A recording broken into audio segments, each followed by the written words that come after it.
सब में विराजमान है।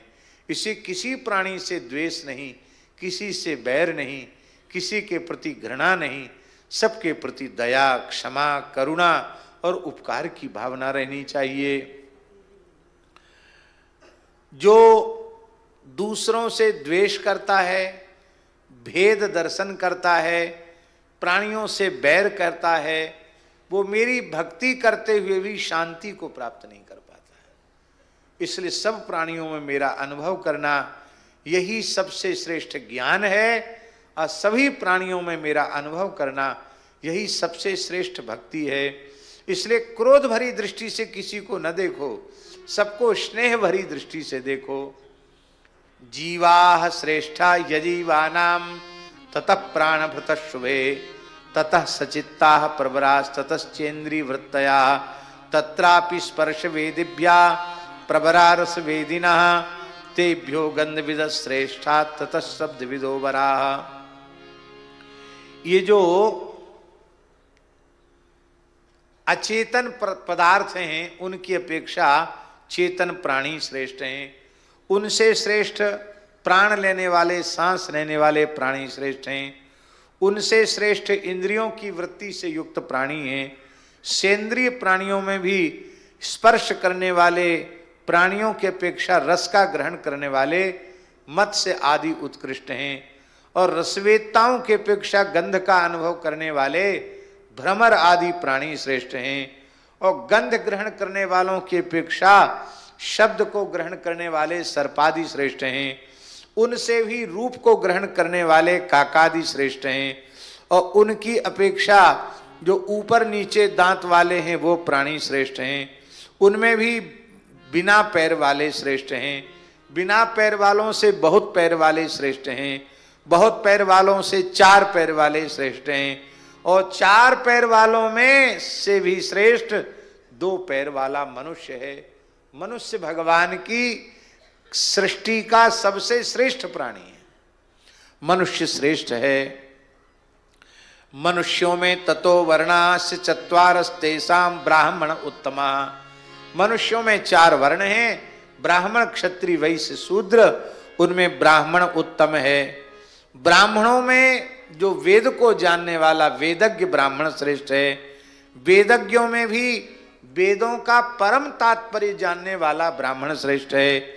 तात्पर्य जानने वालों में भी जो संशय छेदता है, संदेह को निवृत्त करने वाला वो ब्राह्मण श्रेष्ठ है।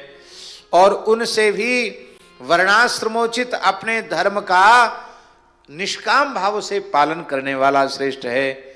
आसक्ति का त्याग और अपने धर्म का निष्काम भाव से पालन करने वाला श्रेष्ठ है। अब अंतिम बात कह रहे हैं। श्रेष्ठता की कक्षा को बढ़ाते बढ़ाते अंतिम कक्षा की बात कह रहे हैं। सबसे श्रेष्ठ कौन है? क्या प्यारा श्लोक है महाराज। सब कुछ न्यौछावर है इस श्लोक के ऊपर। तस्मान मय्यर्पिता शेष क्रियार्थात्मा निरंतरः मय्यर्पितात्मनः पुंसो मयि संन्यस्त कर्मणा न पश्यामि परम भूतम अकर्तु समदर्शना। क्या प्यारी बात है। जो लोग कर्म और कर्म के अनुष्ठान से जन्य फल, माने गुरुजी क्रिया और क्रिया का फल दोनों को भगवान की प्रसन्नता के लिए ही करते हैं। कोई लौकिक पारलौकिक भोगों की प्राप्ति के लिए नहीं, किसी वस्तु व्यक्ति पदार्थ के लिए नहीं, भगवान की प्रसन्नता के लिए करते हैं। और करने के बाद भगवान को ही समर्पण कर देते हैं। इतना ही नहीं, इस कर्म का साधन जो शरीर है, इंद्रियां हैं, बहिरिंद्रियां, ज्ञानेन्द्रियां, कर्मेंद्रियां और अंतरिंद्रिय। अंतरिंद्रिय जो मन बुद्धि चित्त अहंकार है उसको भी मुझे ही अर्पण कर देते हैं और भेद रहित हो जाते हैं। सर्वत्र सभी प्राणियों में मेरा समान रूप से दर्शन करने लग जाते हैं। हे माता जी उनसे श्रेष्ठ कोई दूसरा नहीं, वो मेरे सबसे श्रेष्ठ हैं।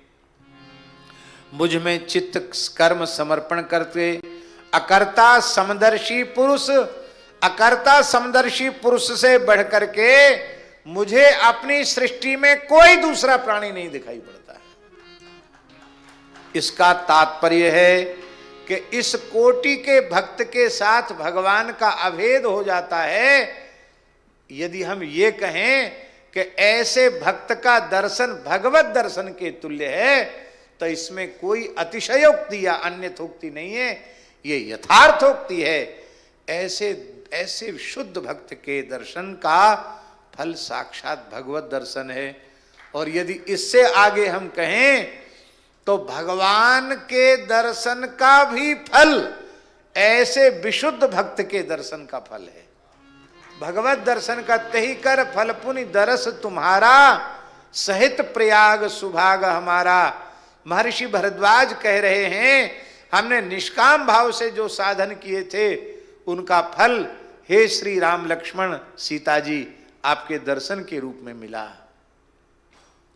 लेकिन अब हम सोच रहे थे कि भगवत दर्शन का फल क्या है, तो भरत जी आपका दर्शन करके उसका उत्तर मिल गया।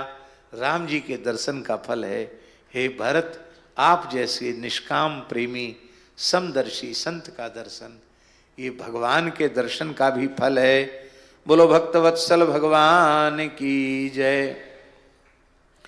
हे माताजी, मैंने अष्टांग योग का वर्णन किया, इसमें से एक को भी, एक साधन भी कोई जीव करे तो मुझे प्राप्त कर सकता है। इस प्रकार से भगवान ने काल का भी निरूपण किया, प्रकृति का भी निरूपण किया, और अंत में भगवान ने कहा यद भयात बाति बातो यम सूर्यस्तपति यद भयात, यद भयात वर्षते देवो भगणो भाति यद भयात।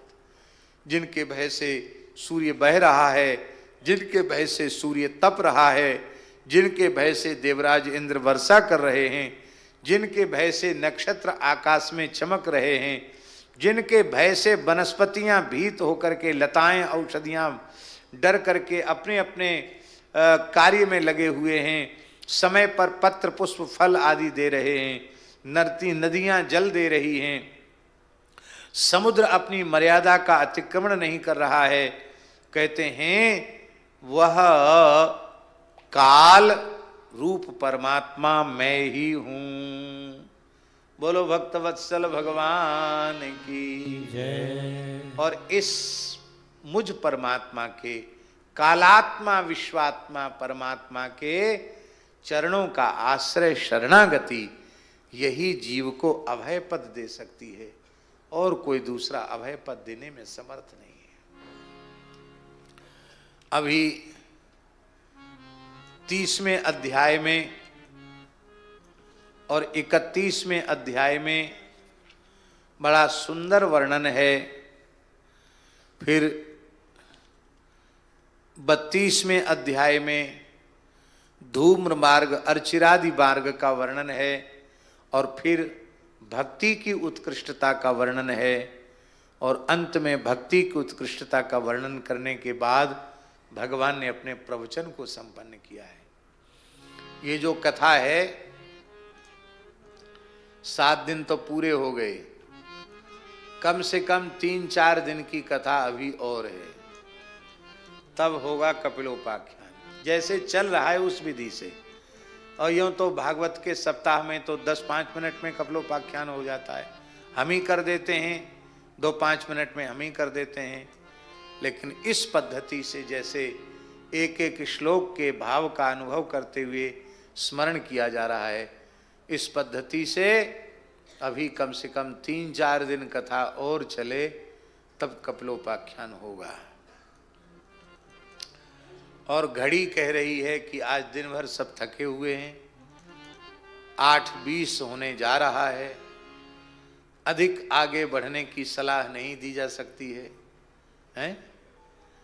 तो देह गेह में आसक्त पुरुष वो अधोगति को प्राप्त होते हैं। इस बात को अच्छी प्रकार से समझना। मनुष्य योनि को प्राप्त जो जीव है उसकी गति क्या है, गर्भ में स्थित जीव कैसी स्तुति करता है उसका वर्णन है। और यहां महाराज जी कपिलोपाख्यान में भगवान ने 3 मार्ग बताए। एक धूम्र मार्ग बताया, एक अर्चिरादि मार्ग बताया, एक तमो मार्ग बताया। देह गेह में आसक्त पुरुषों की अधोगति ये तमो मार्ग है। कर्मकांड के माध्यम से चंद्र मार्ग का आश्रय लेकर के स्वर्गादि लोकों को प्राप्त करना और क्षीणे पुण्य मर्त्यलोकम विशंति, ये धूम्र मार्ग है। और विशुद्ध ज्ञान का, विशुद्ध भक्ति का जो मार्ग है वो अर्चिरादि मार्ग है।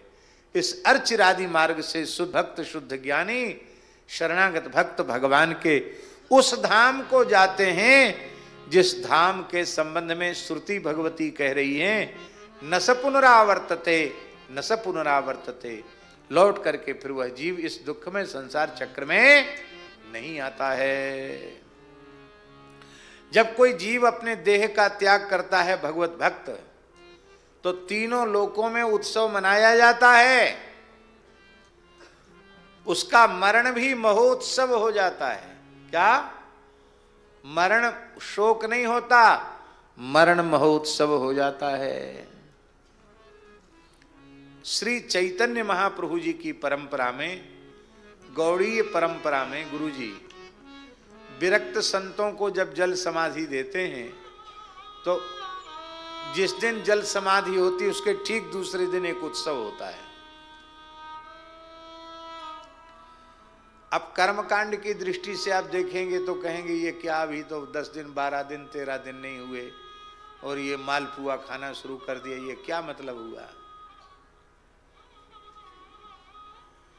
देखिए, बहुत ध्यान से सुने ये बात। चतुर्थ आश्रम की मर्यादा में स्थित जो महानुभाव हैं उनको प्रवृत्ति धर्म में स्थित जीवों के समान सूतक आदि स्पर्श नहीं करता है। अच्युत गोत्रियों को, विरक्तों को, यतियों को सूतक स्पर्श नहीं करता। न जातक सूतक स्पर्श करता है, न मृतक सूतक स्पर्श करता है। और ये सब सूतक आदि की व्यवस्था तब होती है जब अग्निदाह होता है। अग्निदाह होने के बाद फिर संपूर्ण कर्मकांड अनिवार्य हो जाता है।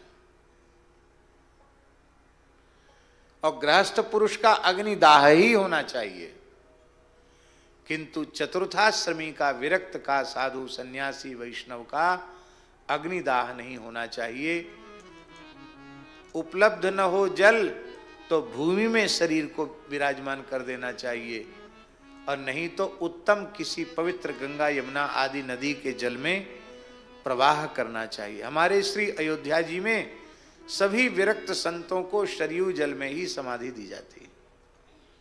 हमारे पूज्य गुरुदेव भक्तमाली जी ने स्पष्ट कर दिया था, हमारे शरीर को यमुना जी के जल में ही विसर्जित करना, क्योंकि विरक्तों का कोई कर्मकांड आदि, फिर पिंडदान हो, 10 गात्र हो, ये सब होता नहीं है, इसलिए यही ठीक है। फिर क्या करते हैं, पूरे समय तक षोडशी, जब तक षोडशी महोत्सव नहीं हो जाता तब तक लगातार पाठ पूजन कथा कीर्तन उत्सव महोत्सव होता है।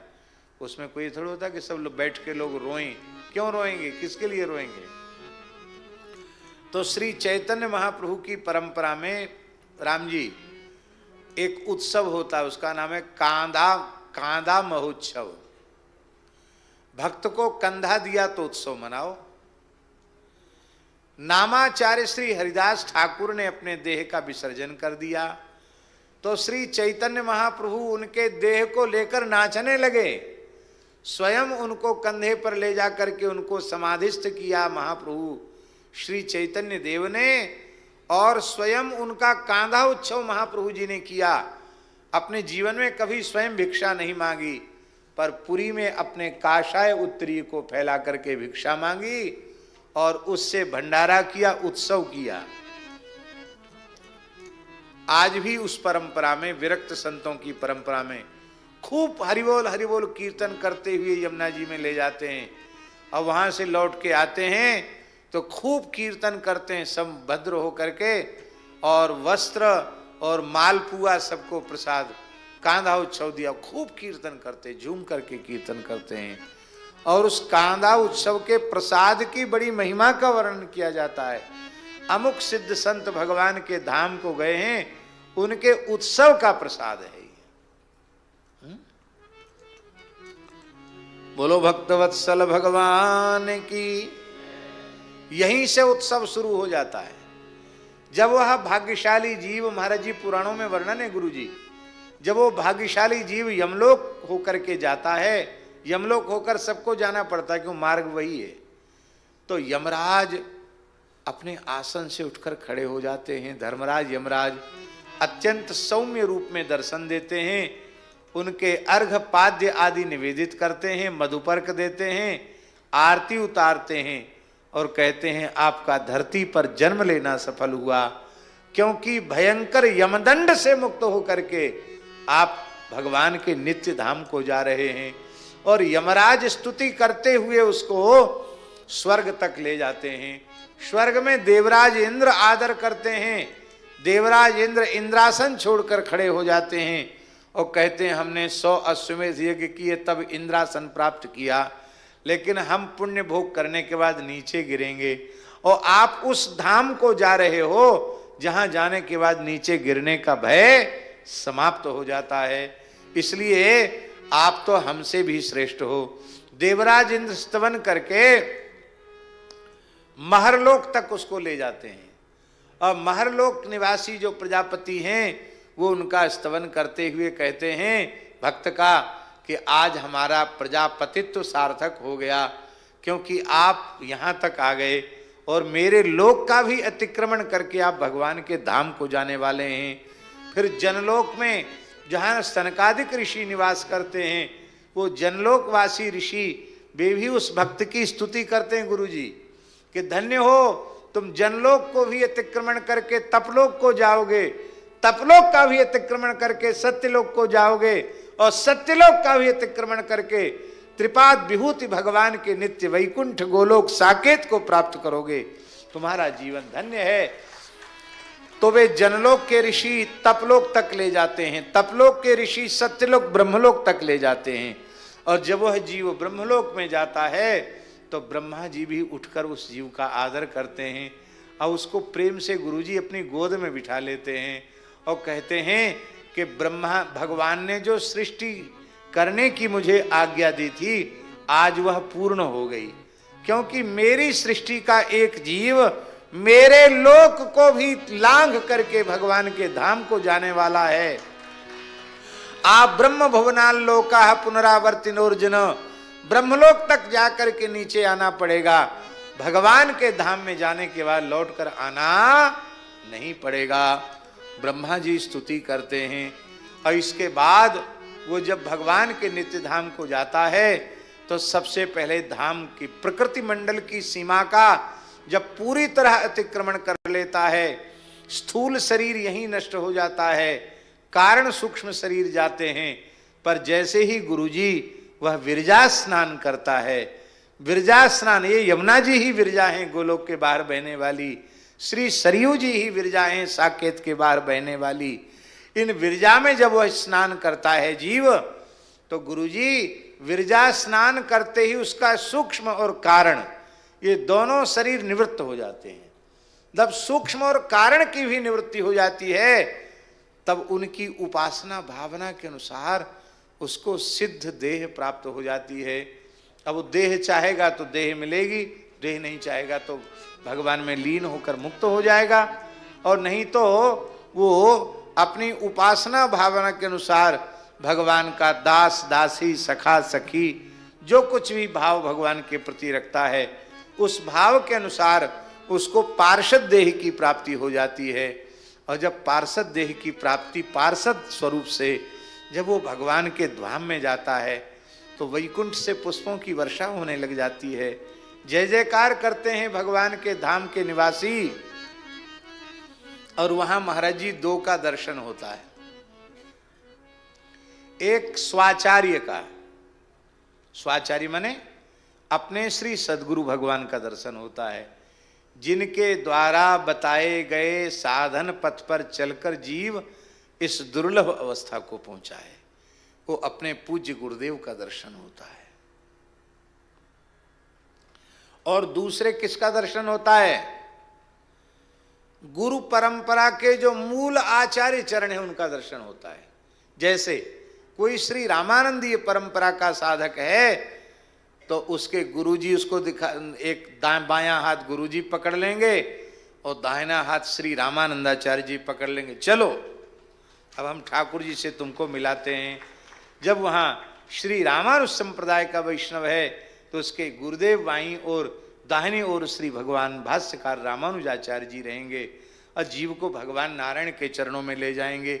एवं प्रकार से अपने अपनी संप्रदाय की परंपरा के अनुसार जो फिर वहाँ जब भगवान के नित्य धाम में वह पहुँचेगा तो जैसे कोई बढ़िया भेंट लाकर अर्पित करता है तो मन खुश हो जाता है। हमारे जी वो हमने स्मरण कर लिया, श्री निम्बारकाचार्य जी का जो शुरू में ही स्मरण किया था। श्री निम्बारक भगवान की आज जयंती है तो जैसे कोई बढ़िया भेंट मिल जाए तो व्यक्ति खुश हो जाता है। हमारे जगदीश दास जी बाबूजी हैं, सवेरे सवेरे कोई पैसा मांगे तो दुखी हो जाते हैं और अच्छी भेंट आ जाए तो कहते अब कोई बात नहीं, अब दे देंगे। उनका अपना कोई स्वार्थ नहीं है, पर भगवत सेवा में न्यूनता ना आवे, भगवत सेवा ठीक से बनी रहे, ये भाव उनका बना रहता है। और वैश्य शरीर है तो वैश्य शरीर का इतना गुण तो रहना भी चाहिए, कोई खराब बात नहीं है। कहते अभी नहीं देंगे हमको, अब जरूरी हम कि भाई जरूरी है, तब अपनी झोली से कुछ भेंट लेके चरणों में रखेंगे, फिर सिर से लगाएंगे, फिर उसको झोली में रखेंगे, हाँ अब देंगे। बोलो वृंदावन बिहारी। बढ़िया भेंट से जैसे किसी भेंट लेने वाले का मन खुश हो जाए, भगवान के लिए सबसे बड़ी भेंट यही है कि उनका अंशभूत जीव जो अनंत जन्मों से संसार के चक्र में भटक रहा था, आज वह भगवान के चरणों में पहुंच गया। भगवान की इससे बड़ी भेंट कोई दूसरी हो ही नहीं सकती है। इस भेंट को जब गुरुजी और आचार्य चरण अर्पित करते हैं, चरणों में डाल देते हैं, बोले महाराज एक बढ़िया भेंट आपको लाए हैं, ठाकुर जी प्रसन्न हो जाते हैं। अब प्रसन्न होकर ठाकुर जी लपक करके उस जीव को अपनी गोद में बिठा लेते हैं। बोलो भक्तवत्सल भगवान की जय। उस जीव को जब अपनी गोद में बिठा लेते हैं और ऐसे प्रसन्न होते हैं जैसे किसी माँ का इकलौता पुत्र खो गया हो और वह दिन रात रो रही हो, व्याकुल हो, और वो मिल जाए तो कितनी खुश होगी माँ, वाणी से वर्णन नहीं किया जा सकता है। एक माँ में अपने संतान के प्रति इतना वात्सल्य है।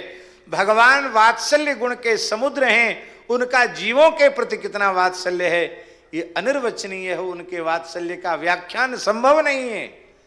वो भगवान प्रेम विभोर हो जाते हैं, अपने प्रेमाश्रु जल से उस जीव का सिंचन कर देते हैं और उस समय जीव गदगद हो करके, भाव में भर करके, कृतज्ञ हो करके भगवान की स्तुति करता है। अन्नोहम अन्नोहम, मैं आपका अन्न हूं, अन्नादस्त्वम अन्नादस्त्वम, मैं आपका अन्न हूं और आप मेरे अन्नाद हैं। अन्न माने भोग्य, मैं आपका भोग्य हूं और आप ही मेरे एकमात्र भोक्ता हैं। भोग्य वस्तु भोक्ता के निकट पहुंचती है तो वो सफल हो जाती है, सार्थक हो जाती है। ऐसे ही आज हमारा जीवन सार्थक है। फिर भगवान उसको अपने धाम में अपनी नित्य सेवा प्रदान कर देते हैं। तो माताजी मेरी भक्ति की ऐसी महिमा है। अब महाराज जी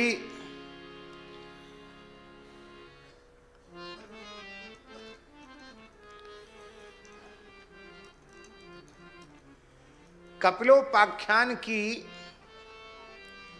एक बड़ी विलक्षण बात यह है कि कपिलोपाख्यान में त्रिवाचा पूर्वक यह कहा गया कि इस उपाख्यान का आश्रय लेने वाले को भगवत प्राप्ति अवश्य में वो होती है। पहले कह चुके हैं भगवत प्राप्ति की बात। ज्ञानम यद ब्रह्म दर्शनम ब्रह्म दर्शनम ज्ञानम, भगवत साक्षात्कार कराने वाला ज्ञान। पहले कह चुके हैं कपिल भगवान, अब क्या कह रहे हैं? अब कह रहे हैं कि हे माताजी, जो मैंने तुम्हें दुर्लभ उपदेश दिया है, खल को, दुष्ट को, दुर्विनीत को, घमंडी को, दुराचारी को, धर्मध्वजी को, दंभी पुरुष को ये मत दे देना। ये अति दुर्लभ उपाख्यान है। भजन सत्संग करने वाले, वैष्णवी दीक्षा से युक्त नाम जप करने वाले, इन्हीं को देना। विषय लोलुप को मत देना, गृहासक्त को मत देना, जो मेरा भक्त न हो उसको मत देना, और जो मेरे भक्तों से द्वेष करता हो उसको भी न देना। श्रद्धावान को देना, भक्त को देना, विनीत को देना, दूसरों के प्रति दोष दृष्टि न रखने वाले को देना, और सब प्राणियों के प्रति मैत्री भाव रखने वाले को देना। सब प्राणियों में मैं ही विराजमान हूं, ऐसा विचार करके जो सबकी सेवा करता है, ऐसी सेवा करने वाले को ये देना। शरीर संसार से जिसका वैराग्य हो चुका है, जिसका चित्त शांत है, जिसमें मात्सर्य नहीं है, जो बाहर भीतर से पवित्र है, मैं ही जिसका एकमात्र प्राणधन जीवन धन हूं, ऐसे भाग्यशाली अधिकारी जीव को देना। जब इसको दोगे तो क्या होगा? इसका मतलब ये मत समझ लेना ये लक्षण तो हम में है नहीं तो हम क्यों सुने। इस सुनने से ये लक्षण आ जाएंगे, और इन लक्षणों से युक्त होकर यदि कोई सुनेगा गुरुजी, तो लिखा है य इदम श्रृणुया दंभ श्रद्धया पुरुष सकृत। श्रद्धा पूर्वक केवल एक बार सुन लेगा कपिलोपाख्यान, यो वा विधत्ते मत चित्ता सह्येति पदवीम च मे। कहते हैं जो एक बार भी कपिलोपाख्यान का श्रवण कर लेता है, कहते हैं वह निश्चित ही मेरे चरण कमलों को प्राप्त होगा, इसमें संदेह नहीं है। सकृत माने एक बार। पूज्य बक्सर वाले मामा जी एक बात कहते थे, सब तीर्थ बार बार गंगा सागर। इसका मतलब क्या है कि गंगा सागर एक ही बार जाना चाहिए। हमने किसी पुराण में नहीं पढ़ा कि गंगा सागर तीर्थ एक ही बार जाना चाहिए। बड़ी भारी गंगा सागर तीर्थ की महिमा है, बार बार जाना चाहिए। वो एक बार इसलिए कहते होंगे लोग, उस जमाने में वहां की यात्रा बड़ी कठिन थी, एक बार हो जाए तो बहुत समझो। पर पूज्य बक्सर वाले मामा जी कहते थे भागवत के सारे उपाख्यान बार बार, गुरुजी भागवत के सारे उपाख्यान बार बार, पर कपिलोपाख्यान एक बार। ये भागवत का गंगा सागर तीर्थ है, कपिल भगवान के ज्ञान का समुद्र, और देवहूति माता की भक्ति की प्रेम की गंगा। इन दोनों का मिलन जो कपिलोपाख्यान रूपी गंगा सागर महातीर्थ है, इसमें कोई वक्ता श्रोता एक बार गोता लगा ले तो संसार सागर में एक ही बार आना पड़ेगा, फिर द्वारा किसी माता के गर्भ में प्रवेश नहीं करना पड़ेगा। दो बार हो गई भगवत प्राप्ति, पहले फिर भगवत प्राप्ति फिर कही। अब भगवान ने कहा कि माताजी और कुछ सुनना चाहती हो तो बताओ।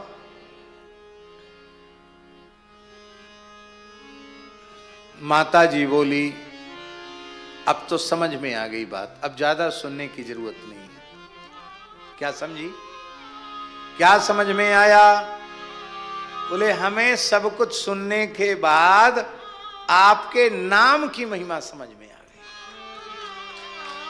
गई। इन जीवों को आपका नाम ही अत्यंत सुलभ है।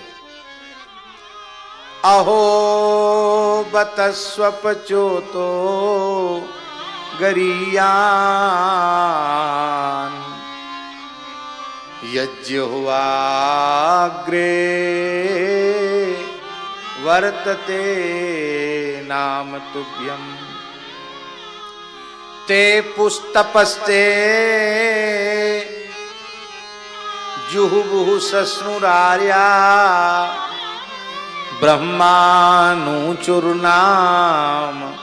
गृणन्ति ये ते। भले ही उन्होंने चांडाल कुल में ही जन्म क्यों न लिया हो, यदि उनकी जिह्वा के अग्रभाग पर आपके नाम का नर्तन होता रहता है तो कोई तपस्या बाकी नहीं। उनकी सारी तपस्याएं हो गईं, उनका संपूर्ण यज्ञों में सबदी आहुति हो गई, संपूर्ण धरती के तीर्थों में स्नान हो गया, संपूर्ण संग वेद का पारायण हो गया, जिन्होंने आपके नामों का संकीर्तन कर लिया। यन्नामधेय श्रवणानुकीर्तनात् यत्प्रहुवणाद् यत्स्मरणादपि क्वचित् स्वादोपि सद्यः सवनाय कल्पते कुतः पुनस्ते भगवन्नुदर्शनात्। आपके नाम का कोई श्रवण करे, आपके रूप लीला का कथा का श्रवण करे, आपके चरणों में कभी कभार प्रणाम कर ले, ऐसा भूले भटके आपकी भक्ति का आचरण करने वाला भी चांडाल सोमयाजी ब्राह्मण के समान आदर का पात्र हो जाता है। फिर किसी भक्त को आपकी उपासना करते करते आपका साक्षात्कार हो जाए तब तो कहना ही क्या है। यहां गुरुजी सवनाय कल्पते का अर्थ है, कल्प प्रत्यय जो होता है ईषद असमाप्तौ कल्पदेश से देसी यरा, ईषद अर्थ में कल्प प्रत्यय है। इसका अर्थ है ब्राह्मण हो जाता है, ऐसी बात नहीं है। ब्राह्मण तो वही होगा जो ब्राह्मणी के गर्भ से ब्राह्मण के द्वारा उत्पन्न है। इसका तात्पर्य है कि भक्ति की महिमा ये है कि जैसे सोमयाजी ब्राह्मण आदर का पात्र होता है, ऐसी भगवत भक्त किसी जाति का हो, यदि वो विशुद्ध भगवत भक्त है तो वह आदर का पात्र हो जाता है। ये कहने का देवहूति माता का आश्रय है। दक्षिण भारत के एक भक्त थे गुरुजी, अंत्यज कुल में उत्पन्न हुए थे। एक जगह दाक्षिणात्य ब्राह्मण श्रौत याग कर रहे थे और वो महात्मा वहां से निकले, भगवान के नाम का स्मरण करते हुए एकदम प्रेमावेश में जा रहे थे। और ये बोले ये अंत्यज है, इसके सामने मंत्र पाठ नहीं करना चाहिए। सब चुप हो गए, वेद पाठ बंद कर दिया। महात्मा तो सहज भाव से आगे बढ़ गए। अब गुरुजी जितने ब्राह्मण श्रौत यज्ञ में दीक्षित थे सबको वेद विस्मृत हो गया, भूल गया वेद, यहां तक कि उन्हें गायत्री मंत्र भी भूल गया। अब वो एक दूसरे का मुंह टुकुर मुकुर देखें, बोले ये हुआ क्या, हम संध्योपासन के मंत्र भूल गए, गायत्री भूल गए, याद नहीं आ रहा है। अकस्मात सारा श्रुति ज्ञान विलुप्त कैसे हो गया। अंत में विचार करते करते वो इस निर्णय पर पहुंचे कि भगवत भक्त में जाति बुद्धि करके उसका जो मानसिक तिरस्कार किया, उस भक्तापराध से ही लगता है हमारा ज्ञान विलुप्त हुआ है, तो चलें भक्त से क्षमा याचना करें। तो वे सब ब्राह्मण अपनी यज्ञशाला से निकले और जल्दी जल्दी चलने लगे। वो महापुरुष धान की खेत की मेड़ से जा रहे थे, अष्टाक्षर का अनुसंधान करते हुए वो आगे बढ़ रहे थे। ब्राह्मणों का महाराज महाराज रुकिए रुकिए रुकिए, खड़े हो गए। देखा ब्राह्मण आ रहे हैं तो भी इतने विनम्र थे, उन्होंने भूमिष्ठ होकर साष्टांग प्रणाम किया और कहा ब्राह्मण तो साक्षात भगवान की विभूति है, कहो आप सब क्यों पधारे हो।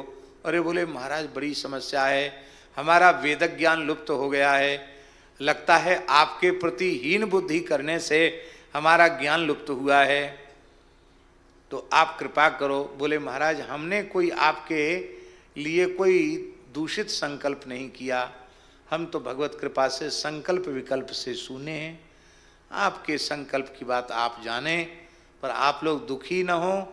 महाराज जी उन्होंने कहा कि भगवान के नाम रूप गुण लीला के ध्यान की ऐसी महिमा है कि वेदों का परम तात्पर्य मेरे अंतःकरण को उद्भासित कर रहा है। सारे शास्त्रों का मर्म हमारे भीतर प्रकाशित है, लेकिन शास्त्र की मर्यादा है इस प्रकार का उपदेश ब्राह्मण के ही मुख से होना चाहिए, इसलिए हम उपदेश देने के पात्र नहीं हैं। तो महाराज हमारी समस्या का समाधान कैसे होगा, हमको फिर से स्मरण कैसे वेद आएगा? तब उन्होंने कहा कि जिस शब्द से आपको श्रुति पाठ करना था उस शब्द का संकेत मैं कर देता हूं। तो गुरुजी वो शब्द जो श्रुति का था ब्रीही शब्द था, धान्य। तो उन्होंने धान के खेत में प्रवेश करके एक मुट्ठी ब्रीही उखाड़ा और जैसे ही ब्राह्मणों को दिखाया उन सबको वेद स्मृति में आ गया। वेद पाठ करते करते ब्राह्मण अपनी यज्ञशाला में चले गए। अब सोचिए भगवान की भक्ति की कैसी महिमा है। इसलिए तम त्वामहं ब्रह्म परम पुमांसम प्रत्यक्ष स्रोतस्यात्मनि संविभाव्यम स्वतेजसा ध्वस्त गुण प्रवाहम वंदे विष्णुम कपिलम वेद गर्भम। इस वाक्य को आप सब उच्चारण कर लें। वंदे विष्णुम वंदे विष्णु कपिलम वेद गर्भम कपिलम वेद गर्भम वंदे विष्णुम वंदे विष्णु कपिलम वेद गर्भम कपिलम वेद गर्भम वंदे विष्णुम वंदे विष्णु कपिलम वेद गर्भम कपिलम वेद गर्भम। भगवान ने माता जी को प्रणाम किया और महाराज जी यहाँ लिखा है कि जब भगवान जाने लगे तो माता जी तो आखिर माता जी हैं, थोड़ा सा भगवान का वियोग उनको हुआ। वात्सल्य भाव तो जानती हैं कि भगवान हैं, पर आखिर तो बेटा है ना, इसलिए वात्सल्य भाव जगा और थोड़ा सा माता जी दुखी भी हुई। लेकिन भगवान प्रणाम करके आगे बढ़ गए और आज भी भगवान कपिल गंगा सागर तीर्थ में विराजमान है। बोलो कपिल भगवान की जय। देव दुर्लभ ऐश्वर्य को त्याग करके और महाराज श्री देवहूति माता भजन में लग गई। महाराज जी लिखा है ज्ञात तत्वाप्यभू नष्टे वत्से गौरीव वत्सला। यद्यपि माता को तत्व ज्ञान हो चुका था, लेकिन किसी गाय का बछड़ा मर जाए और वह गाय हुंकारी करने लग जाए, ऐसी कपिल के लिए थोड़ी देर माता रोई। ये प्रेम है। तत्वज्ञान होने पर भी प्रेम तो रहता ही है, प्रेम के कारण रोई। बाद में भगवान ने जो उपदेश दिया था उस उपदेश को उन्होंने अपने हृदय में धारण किया और महाराज जी ऐसा भजन किया, ऐसा भजन किया, ऐसा भजन किया कि उनका शरीर द्रवित हो गया, पिघल गया और बहकर सिद्धिदा नाम की नदी के रूप में परिवर्तित हो गया। योगियों को, भक्तों को सिद्धि देने वाली सिद्धिदा नदी। भैया जहां मारने का संकल्प लेकर आने वाली, विश्लेप करके आने वाली बाल हत्यारिणी पूतना को माता की गति दी जाती है, वहां अपनी साक्षात माता हो और इस प्रकार से भजन करने वाली हो कि भजन करते करते ये मलमूत्र का भांड पांच भौतिक शरीर भी दिव्य हो जाए, चिन्मय हो जाए, एक तीर्थ के रूप में प्रकट हो जाए। ऐसी माता को भगवान क्या देंगे, उसकी गति का कौन वर्णन कर सकता है। बोलो देवहूति माता की जय।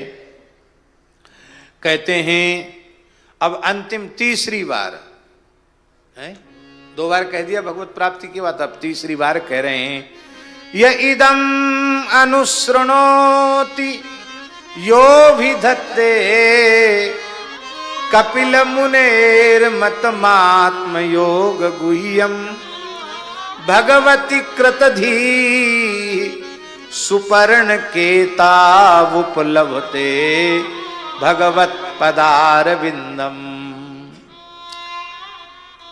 जो इस कपिल भगवान के दिव्य संवाद का श्रद्धा पूर्वक श्रवण करता है, वर्णन करता है, उसको क्या लाभ होता है। भगवती कृतधी, उसकी बुद्धि भगवान में लग जाती है। ध्यान में आई बात नहीं आई। बुद्धि किसका नाम है? जो मन को नकेल डाल के रखती है, मन को नचाती है। जब बुद्धि भगवान में लग जाएगी तो मन भगवान में लग जाएगा, मन बुद्धि भगवान में लग जाएंगी तो इंद्रियां कहाँ लगेंगी? भजन में ही लगेंगी, सेवा में ही लगेंगी। ये जीव की सर्वोच्च अवस्था है।